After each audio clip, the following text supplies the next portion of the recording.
Et salut la compagnie, j'espère que vous allez bien, moi ça va super bien. Déjà je tenais vraiment à vous souhaiter une super bonne nouvelle année 2020. Voilà, j'espère que tout ce que vous souhaitez au plus profond de votre cœur se réalisera, que vous aurez tout ce que vous souhaitez, tout ce que vous méritez. Je vous remercie en tout cas déjà de me suivre et d'être auprès de moi. Vous avez fait de ma superbe fin 2019 une superbe fin d'année. Voilà, je suis vraiment très reconnaissante envers vous, ça me fait extrêmement plaisir qu'on soit de plus en plus nombreux et nombreuses.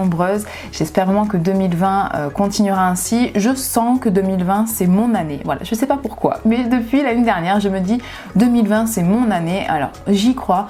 On y croit tous ensemble. Pour moi, pour vous, bien évidemment. On en reparlera fin 2020. On verra bien si je l'ai bien senti ou pas cette année. Mais voilà, je sens que c'est l'année où tout peut réussir pour tout le monde. Voilà, en tout cas, je vous souhaite tout le bonheur, toute la santé, tout ce que vous voulez. Voilà, vraiment, je vous souhaite tout le bonheur du monde et j'espère que tout ce que vous souhaitez vraiment se réalisera. Pour cette première vidéo de l'année 2020, vous l'aurez remarqué, ça a changé derrière moi. Voilà, je suis allée investir dans quelques fonds. Bon, enfin, c'est des tissus, hein. Je suis pas allée non plus chercher extrêmement loin. Je suis allée à Tissu Plus et j'ai pris 2-3 tissus que je trouvais assez jolis. Voilà, j'en ai pris là un bleu. Je me suis dit qu'avec mon maquillage, ça matcherait parfaitement.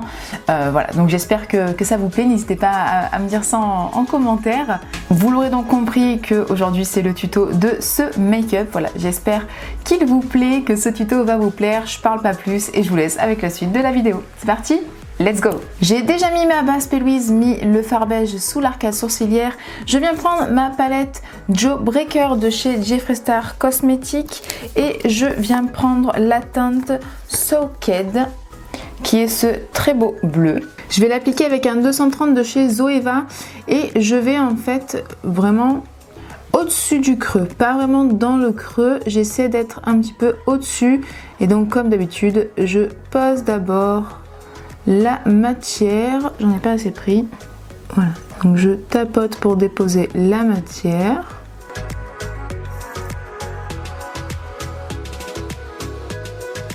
Et une fois en fait que je suis ici, que j'arrive vers la fin de mon sourcil, je vais venir étirer, donc je reprends pas de matière, directement avec ce que j'ai sur le pinceau, je vais venir étirer le fard vers l'extérieur.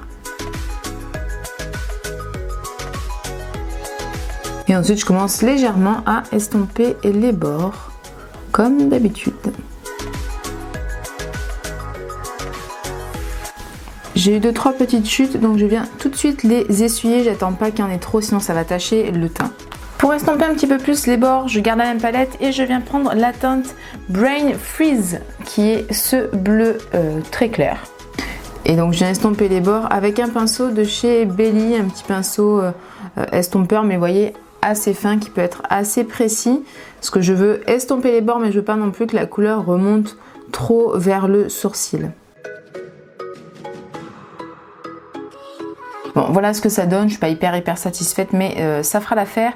C'est vrai que la teinte Soaked, là, le bleu foncé, il est pas facile à estomper, hein. C'est pas une teinte hyper simple à estomper. Enfin bref, je vais venir intensifier la couleur avec la teinte Delicious, qui est donc ce bleu foncé juste ici. Pour ça, je vais prendre un petit pinceau. En fait, c'est un pinceau encore plus petit que le 230 et c'est un de chez AliExpress. Et donc, je vais venir la déposer au ras de la teinte Soaked. Donc, un petit peu dans le creux en fait. De toute manière, on va venir après nettoyer, donc c'est pas très grave si ça tombe un petit peu sur la paupière mobile. Je viens donc foncer la base et ensuite j'étire la couleur vers la pointe. Je reprends mon premier pinceau et j'essaye un petit peu de flouter les teintes ensemble pour que ça fasse une jolie transition. Et je termine avec un dernier petit coup du pinceau estompeur. Maintenant, je vais venir préciser la forme en nettoyant ma paupière tout simplement avec la base P. Louise. Magie du montage, des bouts d'oreilles sont apparus, talala. J'ai donc fini de nettoyer ma paupière Ce que je vais faire maintenant, c'est qu'avec toujours la même palette et la teinte donc délicieuse qui est le bleu foncé, la même que j'ai déjà utilisée tout à l'heure, et je vais venir la poser sur la partie externe de ma paupière mobile. Pour ça, je prends un pinceau de chez Juvia's Place qui est en fait assez plat, assez dense, fin, il est très précis, il est très bien ce pinceau là. Alors je veux laisser déjà une bande vide, voilà, entre ce que je viens de faire et les fards que je vais poser juste maintenant. Donc là je prends déjà le foncé et je vais venir l'appliquer vraiment sur le coin externe et je remonte pas trop. Voilà, je fais attention à vraiment laisser cette bande vide pour le moment. Et je viens un tout petit peu l'étirer, mais légèrement vers l'extérieur. Ensuite, avec un autre pinceau plat, là c'est un de chez MAC, c'est le 233, je reprends la teinte Socket, donc la toute première teinte que j'ai utilisée. Et donc je vais venir l'appliquer sur le reste de la paupière mobile. Je viens la mettre au milieu, je vais essayer de fondre avec le fard foncé que j'ai mis juste avant. Et je laisse un petit espace vide dans le coin interne. Et je pense que vous l'aurez compris, je prends un pinceau plus petit, là c'est un pinceau de chez Kiko, c'est le 211, et je viens prendre la teinte Brain Freeze, donc qui est la teinte que j'ai utilisée pour estomper les fards, et je viens la mettre en coin interne. Je vais venir faire donc mon ras de cils inférieur. Pour ça je vais remettre les mêmes teintes que j'ai fait donc en tout premier lieu pour le creux. Donc d'abord la teinte foncée, ensuite la teinte moyenne et puis la teinte claire. Avec la teinte foncée d'ailleurs, je viens bien relier et je viens un petit peu étirer hop, sur l'extérieur. Donc ensuite je mets la teinte Socket et je termine avec la Brain Freeze. Pour le ras de cils inférieur c'est bon. Alors j'hésitais pour le creux le laisser comme ça, vide, sans rien. J'ai hésité après à mettre des paillettes bleues, mais je me suis dit que ça va faire trop de bleu, là faut un peu laisser comme ça pour contraster, mais j'ai quand même envie d'ajouter des paillettes, donc j'ai pris celle-ci de chez Focalure. Alors ce sont des paillettes qui ont des petits reflets dorés et roses, mais bon ça reste quand même assez léger et je pense que ça va être quand même joli même s'il y a du rose dedans. Oui bon, c'est quand même bien rose au final. Bon à la caméra on voit pas trop, hein. Mais effectivement c'est quand même bien rosé, hein.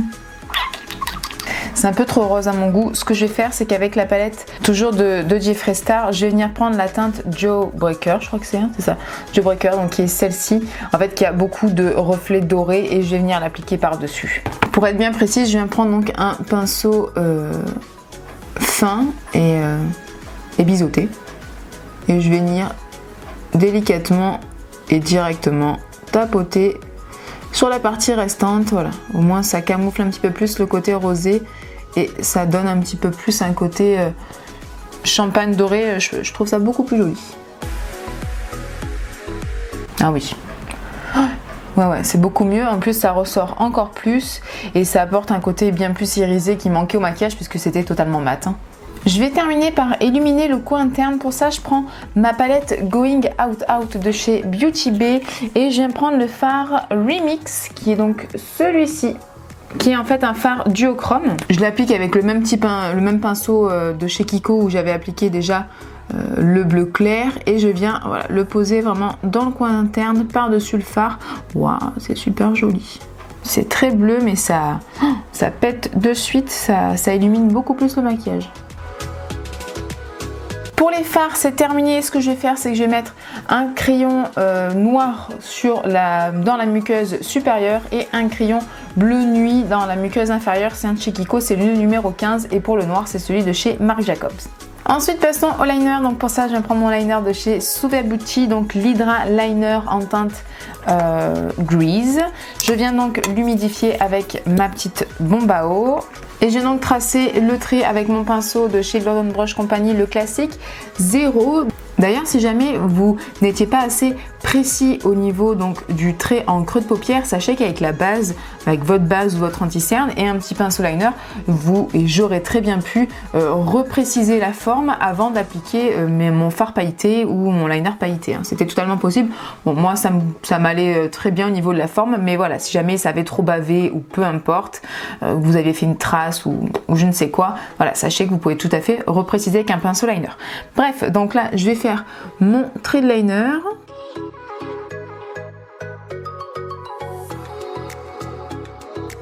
je viens vraiment l'étirer sur la même longueur que le fard que j'ai mis juste au-dessus. J'ai terminé mon liner, posé mes fossiles, donc c'est ceux de chez Primark, c'est les 3 Deluxe, voilà, ils sont dans ces paquets là. D'ailleurs j'en profite pour vous dire, n'oubliez pas, si vous avez le même liner, l'Hydra Liner donc de chez Suva Beauty, qui s'active avec l'eau, donc il est absolument pas waterproof, donc voilà, hein, si vous pleurez, si vous touchez un petit peu, forcément ça va s'effacer, voilà, je préfère le préciser, on sait jamais, même si ça paraît logique, vaut mieux quand même le dire. Donc j'en ai profité pour faire ça, j'ai mis également mon highlighter, c'est donc toujours l'highlighter de la palette de chez Beauty Bay, et sachez que j'ai trouvé un pinceau que j'avais en fait depuis un moment qui est, je trouve, parfait pour l'appliquer. C'est un pinceau, oui, c'est un pinceau de chez Real Technique, donc c'est un comme ça qui était en collaboration avec je ne sais plus quelle youtubeuse américaine, je sais plus, je pourrais plus vous dire, je m'en souviens pas du tout, mais en fait voilà, il est un petit peu plat, il pointe un petit peu, en fait il est parfait, je trouve qu'il prend très bien la matière et il applique très bien. Voilà, là j'en ai mis, je pense que vous le voyez, voilà. En tout cas voilà, si vous avez un pinceau un peu dans ce style là ou ce pinceau, sachez que pour la texture des highlighters de cette palette, je trouve que le pinceau est parfaitement adapté. Il ne reste plus qu'à terminer avec les lèvres, et pour ça donc je vais mettre la teinte Truffle, donc c'est celui de chez Dose of Color que je ne vous avais pas encore présenté en vidéo, donc voilà, je pense que ça va bien aller avec, donc on va essayer ça tout de suite.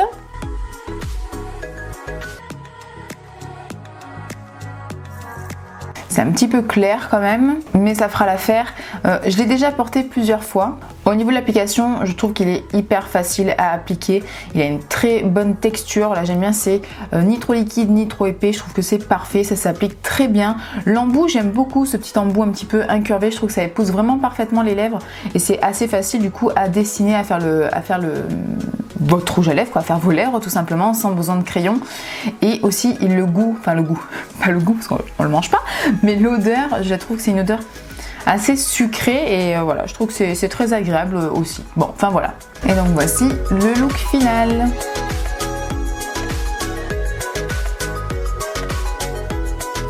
Et voilà, le tuto est terminé. En tout cas, j'espère vraiment que ça vous a plu. N'hésitez pas à liker la vidéo si ça a été le cas, à la commenter, ça me fait toujours extrêmement plaisir, à vous abonner et activer la cloche si ce n'est pas encore fait pour savoir dès que je sors une prochaine vidéo.